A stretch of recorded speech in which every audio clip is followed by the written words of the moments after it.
मैं अपनी पेट्रोल गाड़ी ले करके जाऊं तो जाऊं कहाँ, करूं तो करूं क्या। 5 साल पुरानी गाड़ी जो 100% पेट्रोल पर थी वो आज 20% इथेनॉल वाला ही पेट्रोल पी रही है, जबकि वो उसके लिए बनी नहीं है। अभी इंडिया में कोई भी व्हीकल स्टैंडर्डाइजेशन का जो है वो E20 के ऊपर नहीं है। ये सोचिए कि E85 फ्यूल सस्ता है, 85 रुपये लीटर के आसपास है शायद इस समय, तो वो हमें सस्ता पड़ेगा तो हम उसे अपने में डाल सकते हैं। बिल्कुल नहीं डाल सकते। अगर आप ऐसा करेंगे तो आपकी गाड़ी शायद पेट्रोल पंप से घर ना पहुंचे। पेट्रोल कार में डीजल नहीं भरवाता है, बस वैसे ही पेट्रोल कार में E85 नहीं भरवाता है। अभी अभी हमने 2 दिन पहले एक टेस्ट किया है। इंडिया में एक ऐसी बाइक आती है जिक्सर जो E85 रेडी है। हमारी टीम ने उसको टेस्ट किया। 100 रुपए के E85 भरने के बाद वो कितनी चली और 100 रुपए का E20 भरने के बाद वो गाड़ी कितनी चली है। मतलब 25 से 30% एवरेज नीचे जाएगा, from pure petrol to 85% petrol, E85। बिल्कुल।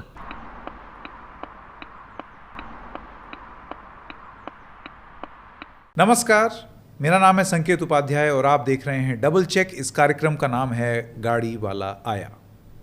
इंट्रोडक्शन वीडियो तो आपने देख ही लिया होगा। उसमें आप जानते हैं कि हमारे इस मंच में हमारे साथ अमित खरे जी, आस कार गुरु, आते हैं, जुड़ते हैं, अपनी बात कहते हैं और हर बार हर एपिसोड के पीछे मकसद ये होता है कि आपको गाड़ी के टॉर्क और ब्रेक हॉर्स पावर ये सब बोल करके बोर ना किया जाए। वो तो आप देख ही लेंगे, वो सारी चीज़ों में अगर आपको इंटरेस्ट होगा आप देख लेंगे। यहाँ तो नौबत गाड़ी में जो तेल डल रहा है उसकी गुणवत्ता पर आ गया है और बात आज फिर से इथेनॉल की हो रही है। एक चीज़ जान लीजिए, अब जो आपकी गाड़ी में तेल डल रहा है पेट्रोल, वो 20% इथेनॉल मिक्स पेट्रोल स्टैंडर्ड है, मिनिमम, वो तो मिलना ही मिलना है। लेकिन इसके आगे मानक तय हो गए हैं 20 का 22, 20 का 25, 25 का 27, ऐसे करते करते E85 यानी कि 85% इथेनॉल। अरे मेरी गाड़ी ये पी भी पाएगी या नहीं? तो फिर मेरे पास विकल्प क्या है? फर्ज कीजिए मेरी गाड़ी आज से 5 या 7 साल पुरानी है, उसमें अभी भी जान बाकी है, लेकिन मैं एक पेट्रोल पंप में जा करके कंफ्यूज हो जाऊंगा कि कौन सा नोजल चुनूं। सभी पेट्रोल पंप में सभी पेट्रोल के नोजल हैं और सब धुंधला धुंधला सा हो गया है। ऐसे में मेरे पास विकल्प क्या है? क्या वो विकल्प एक कन्वर्जन किट है? ठीक उसी तरीके की एक आफ्टर मार्केट किट जैसे बहुत सारे लोग सीएनजी की किट पेट्रोल में लगा लेते हैं पेट्रोल की गाड़ी में। क्या एक ये सुनहरा विकल्प हो सकता है उन सभी लोगों के लिए जिनके पास एक 5 से 7 या 8 साल पुरानी पेट्रोल की गाड़ी है, जिसको वो जीवित रखना चाहते हैं बिना इथेनॉल एंजाइटी के? क्या ये किट हिंदुस्तान में मौजूद है? अगर नहीं है तो इसके लिए कदम क्या उठाए जा रहे हैं और क्या ये वक्त की पुकार नहीं है? आप इथेनॉल ब्लेंडिंग कीजिए, लेकिन लोगों की एंजाइटी भी तो कम कर दीजिए ताकि मेरी गाड़ी खराब ना हो और मैं उसको और लंबे समय तक चला पाऊं। इन सारी चीजों पर आज के एपिसोड में बात करेंगे।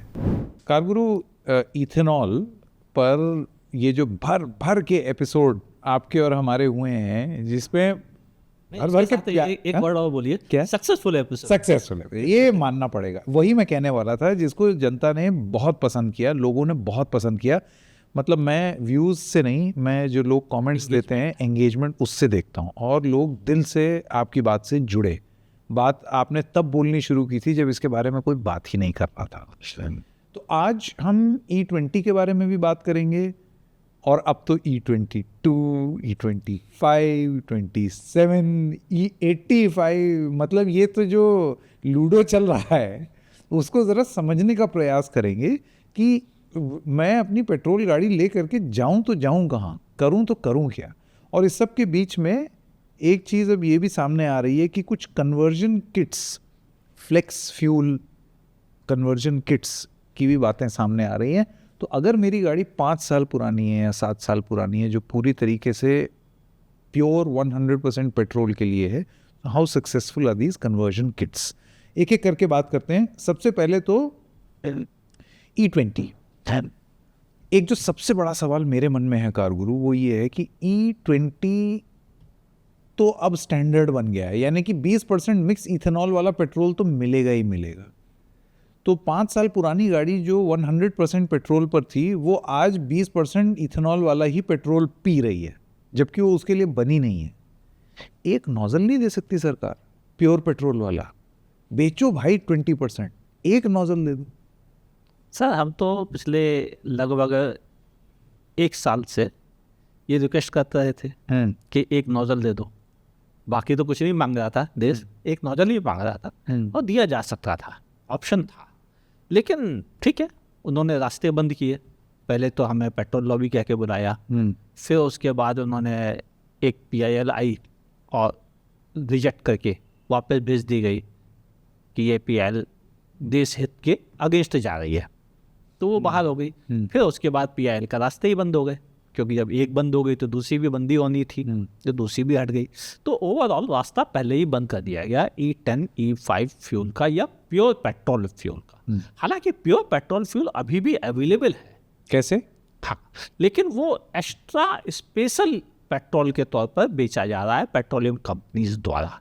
दिल्ली में उसकी कीमत लगभग 162 रुपये लीटर है और मुंबई में 182 रुपये 46 पैसे पर लीटर है। कहाँ मिलता है? मिलता है कुछ एक पेट्रोल पंपों पे, लेकिन इसकी कीमत भी तो देखिए। हाँ, ज़रूरत से ज़्यादा। जरूरत से ज़्यादा है या ये कह रहे हैं बदला लिया जा रहा है? दुश्मनी निकाली जा रही है कि आपको नहीं चाहिए तो बेटा हाँ बेटा, हाँ प्योर चाहिए था ना, ले प्योर। पवित्रता की कीमत तुझे चुकानी पड़ेगी चुन्नी बाबू। 162 रुपये लीटर दिल्ली में, प्योर। मुंबई में 182। नहीं तो ठीक है, मैं तो सर दिल्ली में है, दिल्ली की बात कर लें, 182 रुपीज़ लीटर की भराई लो। तो इसका मतलब अब आम जनमानस के लिए E20 से नीचे के पेट्रोल के दरवाजे बंद। अब E20 से ऊपर ऊपर ही मिलेगा जो भी मिले। अब जो बात करनी है ऊपर उठ के बात करो। कारगुरु, सपोज कुछ लोग होते हैं उनको इमोशनल वैल्यू होती है गाड़ियों से, जैसे मेरे पापा ने ये गाड़ी ली थी, ये मेरे बाबा मेरे दादाजी की गाड़ी, ये उनकी गाड़ी, ये हमारी पुश्तैनी गाड़ी चली आ रही है। वो तो इथेनॉल नहीं पीती वो सब गाड़ियाँ, है ना? तो इनका क्या होगा? यानी कि अगर आपको ये सारी चीज़ें पालनी हैं तो ये सफ़ेद हाथी पालने जैसा हुआ। देखिए, इसमें भी 2 कैटेगरी है, ध्यान से समझाए। एक वो गाड़ियाँ जो विंटेज, एक्चुअल में विंटेज और क्लासिक में आ गई, वो गाड़ियाँ प्योर पेट्रोल के लिए बनी थी, कार्बोरेटेड गाड़ियाँ थी, उनमें टॉलरेंस लेवल वैसे तो थोड़ा बहुत चल जाएगा, लेकिन एक्चुअल में क्या है, उनके पार्ट्स जल्दी ख़राब हो जाते हैं, ये उनकी समस्या है। तो वहाँ पर एक ही सलाह है, जितनी ज़रूरत है उतना फ्यूल डालो गाड़ी में, चलाओ, ख़त्म करो और गाड़ी ड्राई करके छोड़ दो।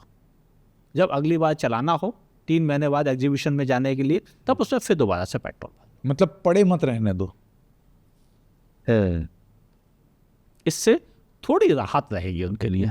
इसके अलावा दूसरा कोई सॉल्यूशन है? ये तो विंटेज हो गया। हाँ, विंटेज और क्लासिक। मैं ये कह रहा हूँ कि तो 5 साल पुरानी गाड़ियों की मैं बात कर रहा हूँ, 5-7 साल पुरानी। से फॉर इंस्टेंस 2014 की अगर कोई गाड़ी किसी ने ली हो जब BS3 था। देखिए, जब BS3 और BS4 था, 2014 में BS4 आ गया था, और उस दौर में जो फ्यूल अवेलेबल था वो अधिकतर E5 था। E5 फ्यूल कई शहरों में डिस्ट्रीब्यूट होने लग गया था उस दौर में। तो अगर किसी की गाड़ी आज से 12 साल पुरानी है तो उसकी गाड़ी ऑलमोस्ट E5 के लिए रेडी थी, E20 के लिए रेडी नहीं थी, E5 के लिए रेडी थी, और वो E20 पे चल तो रही है। ऐसा नहीं है कि बिल्कुल बंद पड़ गई डालते ही, ऐसा बिल्कुल नहीं है, लेकिन उनकी मेंटेनेंस कॉस्ट बढ़ गई। भाई जैसे उन्होंने कहा था ना 2-3 हज़ार रुपये में ठीक हो जाएगा, वैसा नहीं है। इंजन गास्केट खुला, हेड खुला, ये खुला, वो खुला, इंजेक्टर खुले, फ्यूल लाइनिंग खुली, फ्यूल पंप बदला गया, तो ये खर्चे उनके बढ़ेंगे। लेकिन इसका इलाज यही है कि आप टैंक को खाली रखिए, उसको हर 3 से 4 साल बाद क्लीन करवा लीजिए, फिल्टर्स सारे चेंज कर दीजिए, लाइनिंग वापस क्लीन करवा लीजिए, इंजेक्टर बाहर जाके क्लीन हो जाते हैं, उनको क्लीन किया जाता है अल्कोहल से, उनको क्लीन करवा के नॉर्मल सर्विसिंग में भी ये सारी चीज़ें ड्रिल में आ जानी नहीं चाहिए। नहीं आती हैं। एक्चुअल में क्या है कि सर्विस में टैंक क्लीनिंग, टैंक के जो फ्यूल पंप है उसकी क्लीनिंग शामिल नहीं होती है, क्योंकि उसकी क्लीनिंग की जरूरत एक्चुअल में 40-50 किलोमीटर चलने के बाद भी नहीं पड़ती है एक्चुअली। तो अब उसकी साइकिल थोड़ा कम करना पड़ेगा सर्विस सेंटर्स को, कि वो ये कह दें कि भाई साहब ये एक एक्स्ट्रा आपको खर्च करा लो तो फायदे में रहोगे। अगर वो गाइडलाइन देने लग जाए कस्टमर्स को तो फिर भी एक राहत है। यानी कि मेरा मेंटेनेंस कॉस्ट तो बढ़ गया ना। वो तो बढ़ गया। जो चीज़ मुझे टैंक क्लीनिंग वगैरह तो मैंने आज तक अपनी किसी गाड़ी की नहीं कराई। वो आपको एक्स्ट्रा खर्च बढ़ गए। आपके इंजेक्टर क्लीन थोड़ा जल्दी कराने पड़ेंगे आपको बाकी सेंसर्स भी थोड़ा जल्दी क्लीन कराने पड़ेंगे। बस ये खर्चे जरूर एक आम कस्टमर के बढ़े हैं। बाकी अभी अगर इनको कर लेगा वो तो आगे कुछ समय थोड़ी राहत रहेगी। अगर उसने पहले ही वाला पैटर्न अपनाया तो उसी कार का डूबना तय। मुझे याद है हम लोगों ने इससे पहले भी इस बारे में बात की हुई है कि किस तरीके से सरकार कहती तो है कि भ्रम फैलाया जा रहा है, कोई दिक्कत नहीं है, ये देखिए ARAI की रिपोर्ट, ये देखिए फलानी रिपोर्ट। नहीं ARAI की रिपोर्ट दिखाई नहीं गई थी। हाँ दिखाई नहीं, कहा गया था ARAI की रिपोर्ट है, कॉन्फिडेंशियल है। करेक्ट। मिनिस्ट्री ऑफ पेट्रोलियम और नेचुरल गैस का वो ट्वीट बड़ा लंबा खर्रा जिसमें ये सारी चीज़ें लिखी थी, और फिर नीचे छोटा छोटा ये लिखा था कि हाँ कुछ माइलेज ड्रॉप होगी, और फिर ये भी लिखा कि हाँ आपको कुछ मेंटेनेंस कर लेना चाहिए, आपको रबर पार्ट्स आपको 20,000 किलोमीटर में बदलवा लेने चाहिए। रबर पार्ट्स मतलब गैस्केट। हाँ, तो 20,000 किलोमीटर में मैं अपना गैस्केट बदलवा दूं, यानी कि गैस्केट मतलब इंजन का ऊपरी हिस्सा खोल के चेंज करवाइए। यानी कि फिर रीसेल नहीं मिलेगी, 1 सेकंड में वो आदमी देख लेगा गैस्केट खुला हुआ है। बिल्कुल। एनीवे, तो ये सब तो हम बात कर चुके हैं, लेकिन देखिए इस बीच कारगुरु एक चीज़ और हुई। E22, 25, 27 इन सब के लिए एक नोटिफिकेशन आया। नोटिफिकेशन का मतलब ये हुआ, ऐसा नहीं है कि मेरे पंप में E22, 25 मिलना शुरू हो जाएगा कि मैं 20 से जूझ रहा हूँ और अब वो सरकार ने मानक तय कर दिए हैं, स्टैंडर्ड, कि ऐसे बनेगा तेल। और उसके बाद फिर नेक्स्ट स्टेप होता है कि इंडियन ऑयल और ये सब लोग बनाना शुरू करें, और फिर उसके बाद की इसको ले करके अभी की स्थिति क्या है, क्योंकि अभी स्टैंडर्ड अब E20 हो गया। मेरा स्टैंडर्ड पेट्रोल आज की डेट में E20 पेट्रोल है। ये 22, 25, 27 इस सब में 20 तो बमुश्किल झेल रहा है, 22, 25, 27 और 85 कैसे झेलेगा? देखिए ध्यान से समझा जाए, 20 स्टैंडर्डाइज कर दिया, 22, 25, 30 और 35 के लिए नोटिफिकेशन आए मानक तय करने के। अभी हाल में इन्होंने उस पर एक्साइज ड्यूटी ऑफ कर दी एथेनॉल पर। तो उससे क्या होगा कि इन फ्यूल की कीमतें थोड़ी कम हो जाएंगी। तो इंसेंटिव आ गया गवर्नमेंट की तरफ से कि जो E22, E25 और ऊपर के जो फ्यूल है उन पर थोड़ा इंसेंटिव है, यानी उसकी कॉस्टिंग कम करने में शायद कुछ हेल्प मिले। तो मे बी पॉसिबल कि कुछ पेट्रोल पंप एक आपको एडिशनल नोजल दें, कहें इसमें E35 है और इसकी प्राइस 102 की जगह 99 रुपीज़ है या 101 रुपये है, क्योंकि वो जो कस्टम ड्यूटी बचेगी वो वहाँ पर हो सकता है इंडियन कंज्यूमर को मिले। लेकिन प्रॉब्लम क्या है, अभी इंडिया में कोई भी व्हीकल स्टैंडर्डाइजेशन का जो है वो E20 के ऊपर नहीं है। ठीक है, कुछ एक मर्सिडीज BMW की गाड़ियाँ हैं जो E25 रेडी है, दुनिया के कुछ कंट्रीज में बेचते हैं तो उन्होंने वो इंजन यहाँ भी दे दिया तो वो रेडी है। लेकिन बाकी इंडिया में जो असली बिकने वाली कारें हैं, जो आम इंडियन लोअर मिडिल क्लास खरीदता है, जिनकी कीमत 35 लाख से नीचे होती है, वो सभी कारें E20 ही रेडी है, क्योंकि ARAI ने E20 के ऊपर के मानक तैयार ही नहीं किए हैं अभी तक। करेक्ट। तो इसलिए कोई भी कंपनी E20 से ऊपर का स्टिकर नहीं लगा सकती है। तो उस पर E20 के स्टिकर लगे।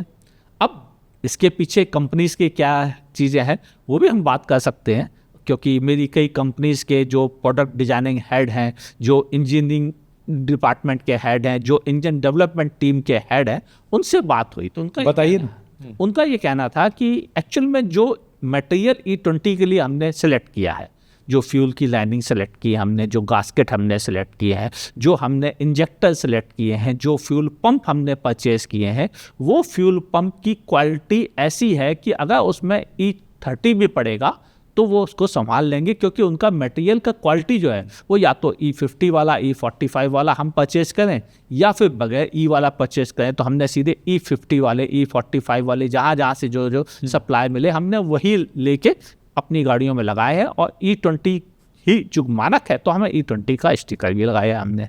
लेकिन हमारे इनमें टॉलरेंस ऐसी है कि ये E45 तक संभाल सकते हैं। बस हम अनाउंस इसलिए नहीं कर सकते क्योंकि ARAI के पास जो मानक है वो E20 ही है, लेकिन हमारा प्रोडक्ट सोर्स जो है वो E50 तक रेडी है। यानी कि कारगुरु आप ये बता रहे हैं कि ये जितनी गाड़ी बनाने वाली कंपनीज हैं, इन्होंने E20 तो अब आधार है, लेकिन स्टिकर E20 का चिपकाया है, पर ताकि बाद में फिर उथल पुथल ना हो, इस वजह से इन्होंने पहले से ही E50 तक के झेल जाने वाले पार्ट्स अभी से ही लगा दिए हैं। उसका रीजन था कि जो और ये सब मैन्युफैक्चरर्स ने किया है या सभी ने कर रखा है, पर लेकिन कोई स्टैंडर्डाइजेशन तो है नहीं इस चीज़ का। स्टैंडर्डाइजेशन है नहीं, और जो पार्ट सप्लाई करने वाले थे वो भी इस बात को जानते थे कि अगर पार्ट्स की क्वालिटी थोड़ी सी इम्प्रूव करते हैं तो वो E50 तक ही होती है। तो उन्होंने कहा क्यों ना फिर हम E50 वाला ही पाइप उठाएं, E50 रेडी वाला ही मटेरियल यूज करें जो रबड़ के लिए है। तो उन्होंने पहले से ही वही इस्तेमाल किया। और ये लगभग सारी पेट्रोल गाड़ियों में नई में, बट ये पिछले 3 साल में जो हो रहा है वो, हाँ, जो ये 2023 के बाद जब कंपलसरी किया गया है, उसके बाद से लगभग इसी तरह का मटेरियल सप्लाई हुई हो रहा है। क्योंकि एक कार कंपनी सब कुछ खुद नहीं बनाती है, वो भी दूसरी जगहों से लेती है पार्ट्स वगैरह। तो जो पार्ट सप्लाई करने वाले हैं उन्होंने पहले से ही उन पार्ट्स को, चाहे वो इंजेक्टर बनाने वाले हों, फ्यूल पंप बनाने वाले हों, लाइनिंग बनाने वाले हों, उन्होंने ऐसी मैन्युफैक्चरिंग की है कि वह E35 अगर आ जाता है तो भी दिक्कत ना आए, E45 भी आ जाए तो दिक्कत ना आए, ऐसा उनका कहना है। लेकिन मैं पर्सनली मानता हूँ कि E35 तक ही रुका जाए, यही बेहतर है।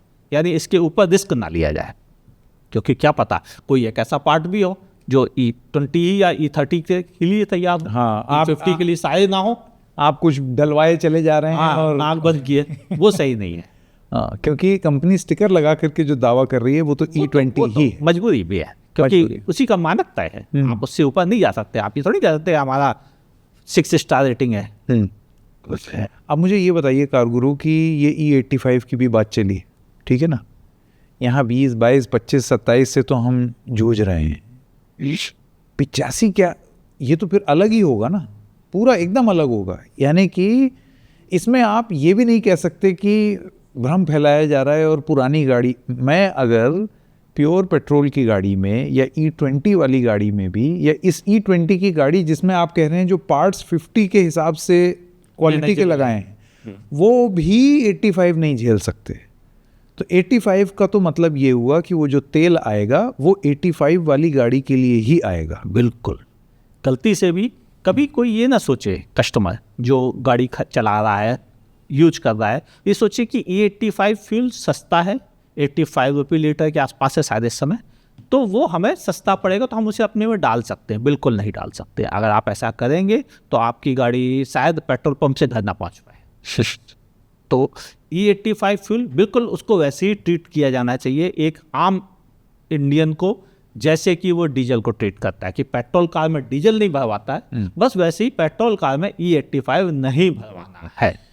इस देश में कितनी अवेयरनेस की ज़रूरत है कारगुरु, आपको ये एहसास होता है कि अब एक पेट्रोल पंप पर जा करके एक इंसान सिर्फ पेट्रोल और डीजल के नोजल नहीं देखेगा, अब वो बैठ करके हो सकता है कि गूगल करेगा कि सर ये E85 क्या हम भरवा सकते हैं। गूगल ने अगर थोड़ा देर से अप्लाई किया तब तक आधा लीटर पड़ गया। पेट्रोल के ही जो 4-5 अलग अलग वेरिएंट्स हैं उसमें ही आप उलझ जाएंगे। तो आपको लगता है कि सबसे पहली चीज़ तो ये होनी चाहिए, एक भयंकर सेंस ऑफ अवेयरनेस लोगों में स्प्रेड करना, इससे पहले कि आप इन चीज़ों को लागू करें, कि गलती से भी कोई, और बिल्कुल अवेयरनेस उस तरीके की हो जैसे आपने बोला कि इसको आप ऐसे ट्रीट करो कि जैसे डीजल है। हाँ, पेट्रोल में डीजल नहीं भराते, डीजल में पेट्रोल नहीं भराते, वैसे E85 वाले व्हीकल में ही E85 भरा जाता है। E85 वाले व्हीकल में आप E20 तो भर सकते हैं लेकिन डीजल नहीं भर सकते। बस इसी तरह से। अब इसी में एक चीज़ और मैं ऐड करना चाहता हूँ, एक तमाम बात आपकी और मेरी भी ऑफलाइन हो रही थी। कुछ कन्वर्जन किट्स की बात चल रही है कि भाई ठीक है, चलिए आपके पास पुरानी गाड़ी है तो ये कन्वर्जन किट लगा लीजिए, इससे आपकी गाड़ी इतनी कंप्लायंट हो जाएगी। मैं चाहता हूँ कि लोगों के हित के लिए आप इसके बारे में बताएं, ये कन्वर्जन किट क्या है और क्या करती है और क्या ये सक्सेसफुल भी है? पूरे वर्ल्ड में E85 कंप्लायंस किट आती हैं। इन किट में इंजेक्टर्स होते हैं, पंप होते हैं, उनके कुछ और सेंसर्स होते हैं, फ्यूल टैंक में लगने वाले सेंसर्स होते हैं, और भी चीज़ें शामिल होती हैं, और एक कंप्लीट कंप्यूटर सेटअप जिसे हम ECU या इस तरह से एथेनॉल सेंसिंग नेटवर्क सिस्टम होता है वो साथ में होता है। यानी एक किट कंप्लीट होती है कार के लिए। लेकिन प्रॉब्लम कहाँ है कि एक किट जो डिज़ायर में लगेगी वो किट दूसरी कार में नहीं लगेगी, क्योंकि डिज़ायर में 4 अगर इंजेक्टर हैं तो 4 इंजेक्टर के पॉइंट वाली किट होंगी, उस ढंग से तैयार की हुई किट होगी। दूसरी कार के लिए दूसरी किट होगी, यानी हर कार के लिए किट अलग अलग होंगी। एक ही तरह के इंजन के लिए तो एक हो सकती हैं, लेकिन ओवरऑल कई मल्टीपल तरह की किट्स की जरूरत पड़ेगी यहाँ पर। दूसरी चीज, अभी तक किट इंडिया में तैयार नहीं हो रही है, बाहर से आ रही हैं। हालांकि इन किट्स में ऐसी कोई इंजीनियरिंग नहीं है जो इंडिया में तैयार ना हो सके। समझ गया। यानी इसे मेड इन इंडिया किट बनाया जा सकता है। अगर ARAI कोई सर्टिफिकेशन सिस्टम लागू कर दे कि इंडिया में ये 6 तरह की किट बनाई जाएंगी, अप्रूव है, इनका ये स्पेसिफिकेशन है, तो फिर हो सकता है कि इंडियन कंपनीज के जो कई और कंपनीज हैं जो पार्ट्स बनाती हैं, वो हो सकता है कि ये काम कर सके। जिनमें मिंडा है, बहुत सारी कंपनीज हैं, वो आपको एक किट बना के दे दें जिन्हें आप यहाँ पर कन्वर्जन के लिए इस्तेमाल कर सकते हैं। ARAI उनको अप्रूव कर दे और आप अपनी किट में अप्रूव्ड वेंडर से लगवा सकते हैं, बिल्कुल वैसी जैसे CNG किट लगाई जाती है। अब मैं अगले कुछ सवाल पूछ रहा हूँ क्योंकि इसको लेकर के क्यूरियोसिटी जगेगी। क्या मैं अपनी, सपोज मैंने एक गाड़ी खरीदी स्विफ्ट, और मैंने स्विफ्ट खरीदी साल 2018 में, कोई BS6 नहीं था उस समय, कोई E20 नहीं था उस समय। बिल्कुल मेरी गाड़ी प्योर पवित्र 100% पेट्रोल के लिए चलने वाली गाड़ी है। उसमें अभी भी in terms of road tax मैंने 15 साल का दिया हुआ है, जान बची हुई है उसमें। क्या मैं उस स्विफ्ट में ये कन्वर्जन किट लगा करके उसमें जब E85 तेल आएगा तो वो डाल सकता हूँ?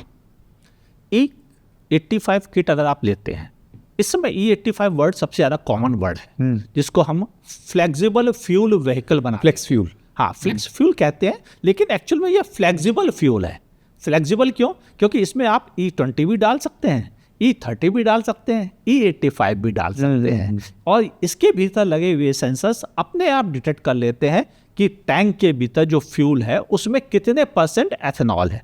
अच्छा। कि जैसे आपके पास पहले ही टैंक में 10 लीटर E20 पड़ा हुआ था, आपने उसमें E85 डाल दिया तो एथेनॉल का बैलेंस बदल गया, लेकिन वो उसको एडजस्ट कर चेक कर लेता है कि इसमें इतने % एथेनॉल है, उतने % एथेनॉल के हिसाब से वो अपने कंप्यूटर सिस्टम जिसे ECU कहते हैं उसे सिग्नल दे देता है कि इतने % फ्यूल जाएगा, इतनी एयर मिक्स होगी, तब यह अच्छा कंबशन होगा। वो ये काम वो किट पूरा कर लेती है। यानी वो किट इटसेल्फ अपने आप में एक दिमाग है, एक कंप्यूटर है जो ये सब चीज़ें मैनेज कर लेगा। अब उस किट के साथ केवल ये कंप्यूटर ही नहीं आएगा, उसके साथ लाइनिंग आएंगी, अलग से पंप आएगा, अलग से नए तरह का इंजेक्टर आएगा, क्योंकि पुरानी वाली लाइनिंग वगैरह जितनी है वो सब तो E5 के लिए रेडी थी, E85 के लिए नहीं। बस E85 अगर फ्लेक्सिबल फ्यूल, इसीलिए कहते हैं इसको फ्लेक्सिबल फ्यूल कंपेटेबल व्हीकल, कि आप इसमें फ्लेक्सिबिलिटी है आपके पास। E85 नहीं मिल रहा है, E20 भरा लीजिए, करेक्ट, या E30 मिल रहा है, E30 भरा लीजिए। ओवरऑल ये है। अभी अभी हमने 2 दिन पहले एक टेस्ट किया है। इंडिया में एक ऐसी बाइक आती है जिक्सर जो E85 रेडी है। हमारी टीम ने उसको टेस्ट किया। 100 रुपए के E85 भरने के बाद वो कितनी चली, और 100 रुपए का E20 भरने के बाद वो गाड़ी कितनी चली है। नतीजे बताइए। नतीजे देखने के लिए आप मेरे चैनल पे आइए। चलिए यहीं छोड़ेंगे, लेकिन मुझे बताइए E85 का तो मानक ही नहीं है, तो E85 आपने डलवा कैसे लिया उसमें? देखिए E85 के मानक ऑलरेडी है, अच्छा, जिसमें लगभग 83% एथेनॉल है, 1.5% के आसपास सॉल्वेंट डिटर्जेंट शामिल है और 15% पेट्रोल मिक्स है, और ये ऑलरेडी मिलने लगे हैं। और दिल्ली में मिलता है? पूसा रोड पर एक पंप है इंडियन ऑयल का, जहां पर यह अवेलेबल है, और हमारी टीम ने उस पूसा रोड पंप के खूब चक्कर लगाए हैं अच्छा, भरवाने के लिए। हाँ, इसी 85 टेस्ट के लिए। अगला सबसे बड़ा सवाल, ये जो किट है, हाँ देखिए, बाइक में अगर आप ऐसी किट करते हैं तो आपको खर्चा लगभग 6,000 रुपये के आसपास आएगा, और E85 रेडी बाइक की कीमत लगभग 10,000 रुपये ज़्यादा है नॉर्मल बाइक से, E20 बाइक से। कार की बात आए तो मार्केट में ये किट 35,000 से लेकर 55,000 रुपये में उपलब्ध हो सकती हैं। नहीं, लेकिन इसमें ये भी तो होगा ना, देखिए पेट्रोल की गाड़ी कारगुरु आपके ऑल्टो से ले करके और मर्सिडीज तक भी है, ठीक है, तो ये स्टैंडर्डाइज्ड किट कॉस्ट नहीं हो सकता। हो ही नहीं सकती, इसीलिए बोला ना 35 से लेकर 55 के बीच में होगी अगर इंडिया में ही बनेगी।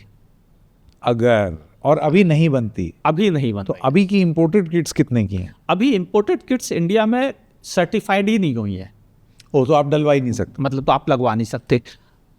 मारुति सुजुकी ने अपनी फ्लेक्सिबल फ्यूल वाली वैगन आर को लॉन्च किया है, और उसकी कीमत नॉर्मल वैगन आर से 86,000 रुपीज़ ज़्यादा है। अब आप मैथ कर लीजिए।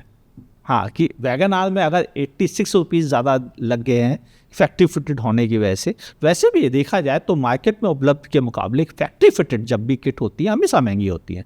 मार्केट में अगर 45,000 पे आपको CNG किट लगती है तो फैक्ट्री फिटेड CNG किट की कीमत 1 लाख रुपए होती है करेक्ट। लगभग। तो ये अंतर हमेशा रहता है, क्योंकि फैक्ट्री जब फिट करती है तो वो छोटे छोटे चीज़ें छोड़ती नहीं है, वो कोई लूप होल नहीं चलती, बोले यहाँ एक पैच लगना लगेगा, अच्छी क्वालिटी का लगेगा, जबकि लोकल मार्केट में ऐसा नहीं होता है, इसीलिए उनकी कीमत कम हो जाती है।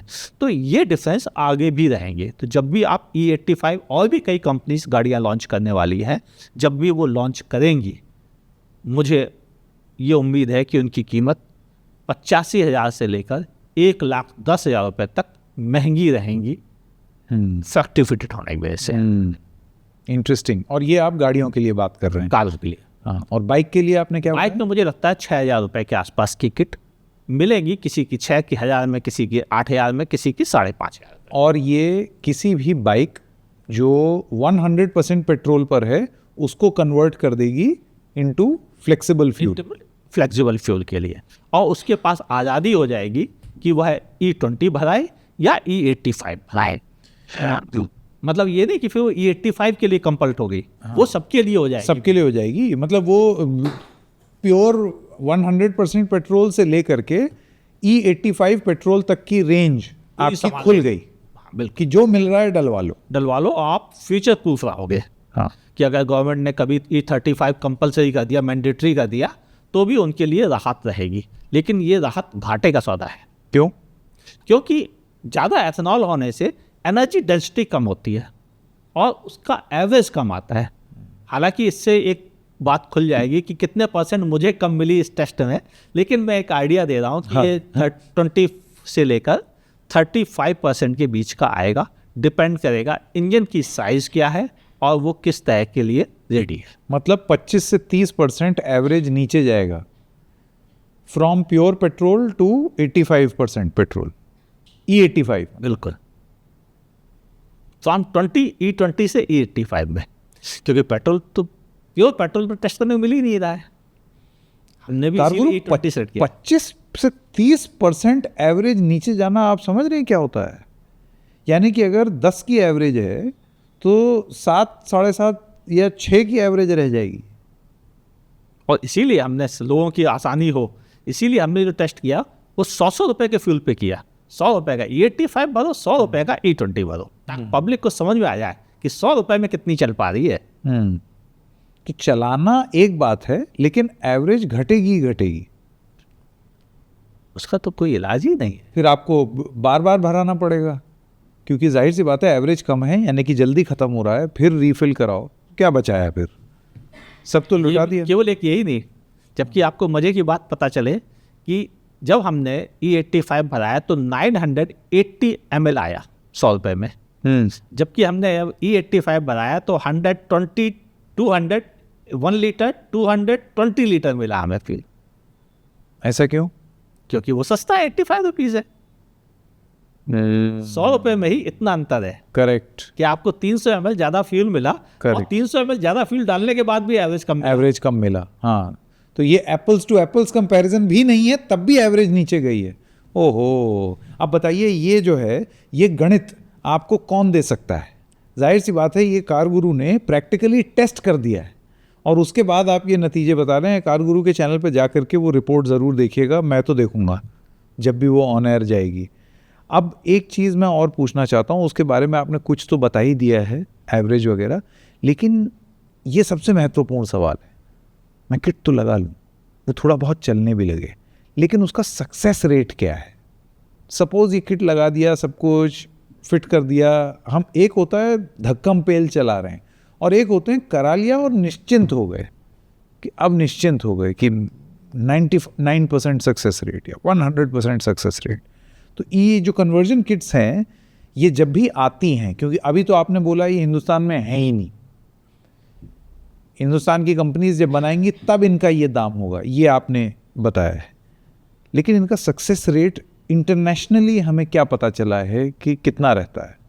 नॉर्मली जो किट होती हैं, जैसे बिल्कुल जैसे CNG किट है, हम इंडिया में CNG किट सब लोग लगाते हैं और सबको पता है कि जैसे ही लगवा के आते हैं कोई ना कोई प्रॉब्लम आती है, फिर दोबारा ट्यूनर के पास जाते हैं, इससे लगवाइए, वो थोड़ी सेटिंग करता है, फिर भेज देता है आपको कि अब सही चलेगी। आप फिर चलाते हैं 2-3 दिन बाद, फिर एक बार लौट के आते हैं, बोले अब ये प्रॉब्लम और है, तो वो 2 प्रॉब्लम भी सॉल्व कर देता है। फिर उसके बाद वो आराम से 6 महीने बढ़िया, साल भर बढ़िया चलती है, और जब सर्विस का वक्त आए तब आपने फिर दोबारा से ट्यूनिंग करवा ली।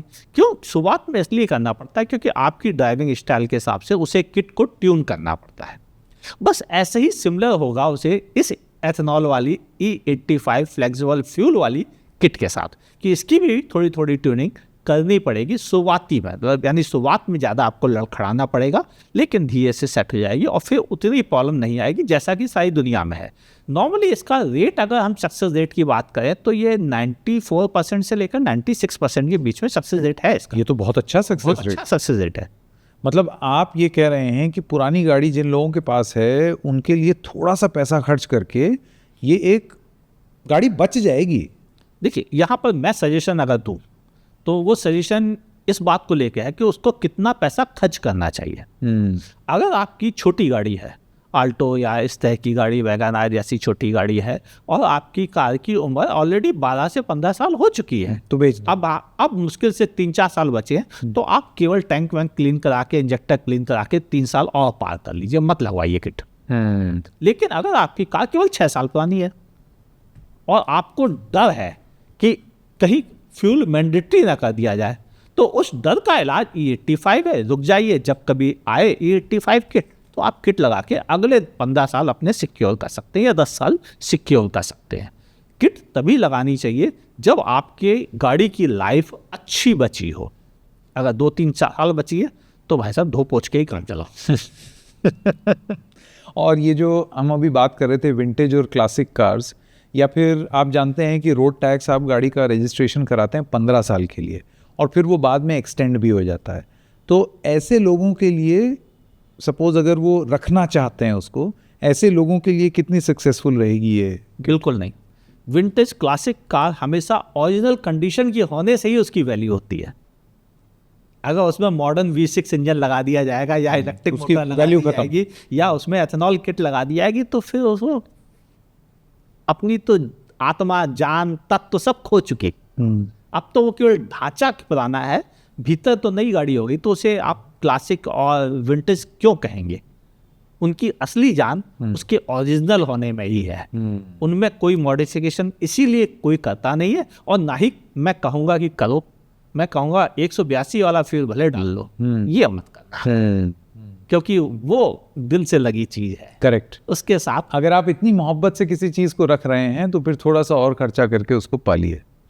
हाँ, अदरवाइज तो ये एक इंटरेस्टिंग सजेशन आपने दिया कि जिन लोगों की गाड़ी सपोज 5-7 साल पुरानी है, जब E20 नहीं आया था, और आप चाहते हैं कि मैं एकदम टेंशन मुक्त हो जाऊं, कि मैं पेट्रोल पंप पे जाऊं तो मैं मुंह ना ताकते रहूं कि किस 85 वाला नोजल इधर है या 2 किलोमीटर बाद है। हाँ किस नोजल की तरफ मैं, तो अगर आप नोजल मुक्त होना चाहते हैं तो आप ये किट लगा सकते हैं। अगर गाड़ी में 5, 7, हाँ 8 साल बचे हों, 8-10 साल बचे हैं तो बिल्कुल लगाना चाहिए। हाँ, बशर्ते ये किट उपलब्ध हो। तो ये तो मैं समझता हूँ एक, जिन लोगों के पास पुरानी गाड़ी है, एक वरदान साबित हो सकता है ये। हाँ, अगर सरकार एक सही कीमत पे लोकल असेंबलिंग के लिए प्रॉपर प्रोविजन सिस्टम बना दे और ज़्यादा से ज़्यादा कंपनीज को प्रमोट करे कि वह किट कन्वर्जन किट लगाए, तो इंडिया का इंपोर्ट बिल भी कम होगा, लोगों के पास ऑप्शन भी होगा। हालांकि वो महंगा ऑप्शन है, सस्ता ऑप्शन नहीं है तो नुकसान पब्लिक का, क्योंकि पैसे लगाने पड़ रहे हैं उसको। सही बात। लेकिन कम से कम वो अपनी कार के साथ जो उनका लगाव जुड़ाव बनाव है वो टूटेगा तो नहीं कम से कम, क्योंकि कार खराब होते हुए देखना ज़्यादा बुरा लगता है। उसमें थोड़े पैसे लगाकर उसे बचाव कर लेना ज़्यादा समझदारी दिखता है। एक अभी सवाल आपके बोलते बोलते मेरे मन में और आया। देखिए, हम और आप जानते हैं कि गाड़ी को जब रजिस्टर कराया जाता है तो वो क्या मॉडल है और किस आकार में है, राइट, फ्यूल टाइप क्या है, ये सारी चीज़ें डॉक्यूमेंट में लिखी रहती हैं। तो जब मैं कन्वर्जन किट लगा रहा हूँ, मैं बेसिकली गाड़ी का एक आधार बदल रहा हूँ। बिल्कुल।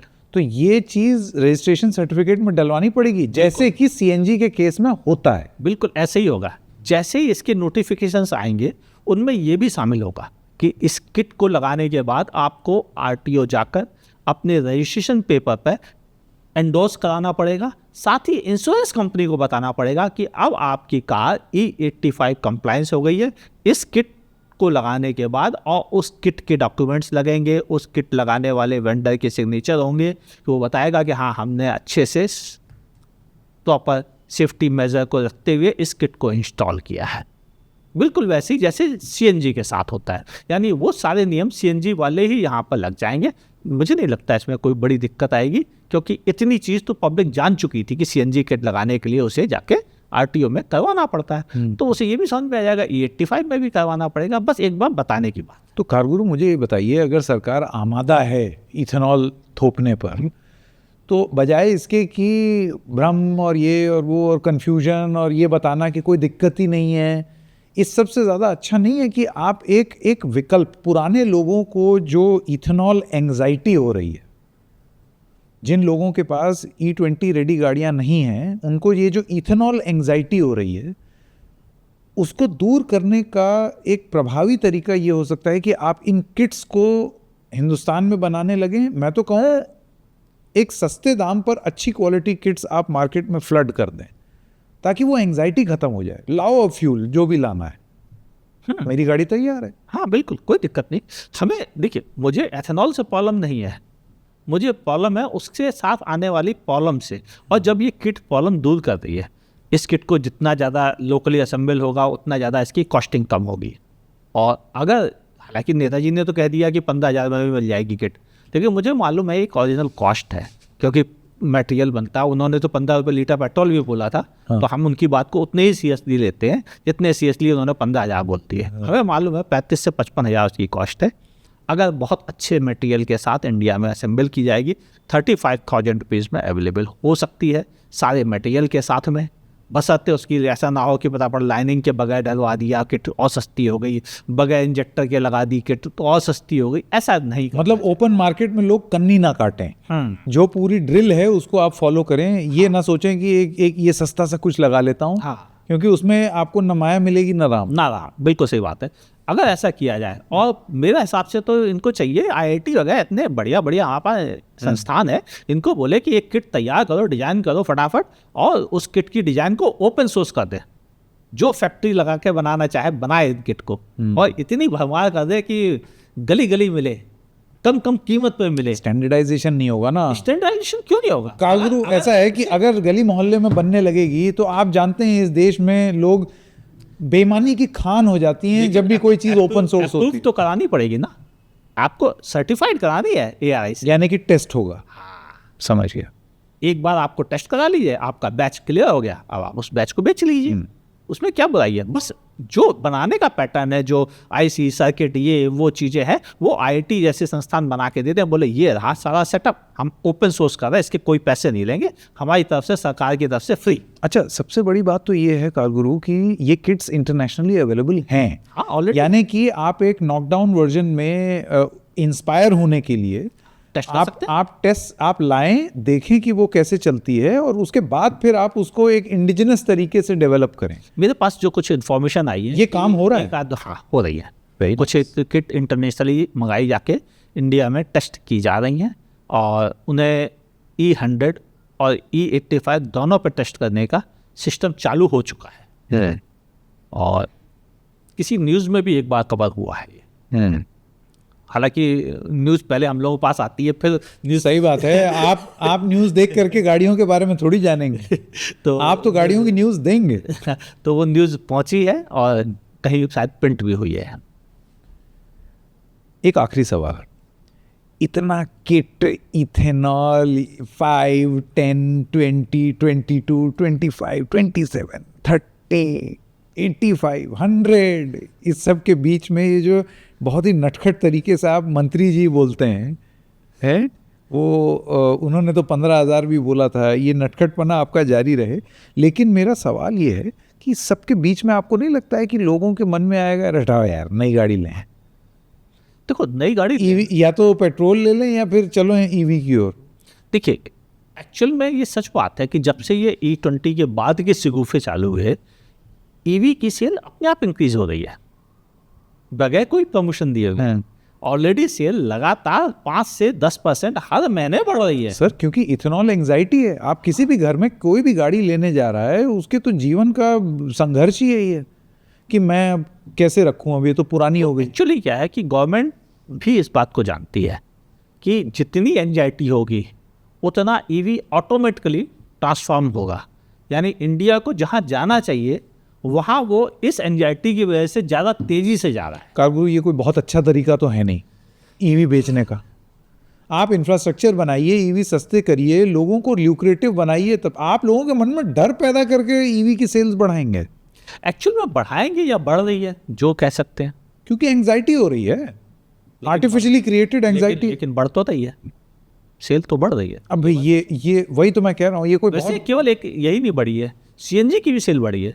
लोगों को लगा है कि सीएनजी कार खरीदने से पेट्रोल का इस्तेमाल कम करना पड़ेगा, यानी इंजन में थोड़े कम देर के लिए पेट्रोल जाएगा, तो हो सकता है हमें लॉन्ग टर्म में कम नुकसान उठाना पड़े। तो ये भी उनके दिमाग में अपनी अपनी कैलकुलेशन चलती है, लोगों की रॉमैन वाली कैलकुलेशन, उसके हिसाब से सीएनजी की भी सेल बढ़ गई है। लेकिन हम सब जानते हैं कि सीएनजी जो है एक, क्योंकि गैस है तो वो भी अपने आप पेट्रोल इंजन में कॉम्प्लिकेशंस लाता है। तो ये सोचना कि आप पेट्रोल इस्तेमाल नहीं करेंगे और आप गैस ही गैस बताऊंगा कि सीएनजी में भी मिक्सिंग हो रही है, होने वाली है। ओहे भगवान। कारगुरु, ऐसा है, इस देश में फ्लेक्स फ्यूल है, फ्लेक्स फूड है? मेरे पनीर में भी ब्लेंडिंग होती है, मेरे हल्दी पाउडर में भी ब्लेंडिंग होती है, मेरे दूध में भी ब्लेंडिंग होती है, W50 मिक्स। हाँ, दूध में तो ऑलरेडी ब्लेंडिंग थी, और हमें कहा जाता था कि हंस निकाल सकता है, मुझे पता नहीं निकाल सकता है या नहीं निकाल सकता है, लेकिन दूध की ब्लेंडिंग तो हमने शायद अपने बचपन से भी देखी है। हाँ, लेकिन हाँ, ये पेट्रोल की ब्लेंडिंग थोड़ा देर से देखने नहीं तो ऐसा है कि क्योंकि हम ब्लेंडिंग प्रधान, अरे हमारी सरकार में ऑपोजिशन के सांसदों की ब्लेंडिंग है। तो इतनी ब्लेंडिंग हम लोग तो कर ही रहे हैं ना। तो ये अब हम आपके फ्यूल में भी ब्लेंडिंग हो गई, तो डीजल में आइसोब्यूटेनॉल आएगा, ये 85 तक पहुंच जाएगा, और सीएनजी में भी ब्लेंडिंग हो जाएगी। इस पे अलग से एपिसोड करना पड़ेगा। ये ज़रा सस्पेंस बना करके आज ये एपिसोड छोड़ते हैं, क्योंकि इसका फोकस बहुत क्लियरली पेट्रोल और कन्वर्जन किट्स था। बट ये आपने आइडिया दे दिया दर्शकों को, गाड़ी वाला आया कि अगले एपिसोड में सीएनजी में कैसे ब्लेंडिंग हो रही है और किस चीज़ की हो रही है, और उसका मैं सीएनजी की गाड़ी ले रहा हूँ ये सोच करके कि पेट्रोल की ब्लेंडिंग से बचूंगा, और फिर मुझे एक ब्लेंडिंग की चोट सीएनजी में भी मिलेगी। बहुत इंटरेस्टिंग एपिसोड होगा अगला। कारगुरु, थैंक यू समय देने के लिए। थैंक यू बुलाने के लिए।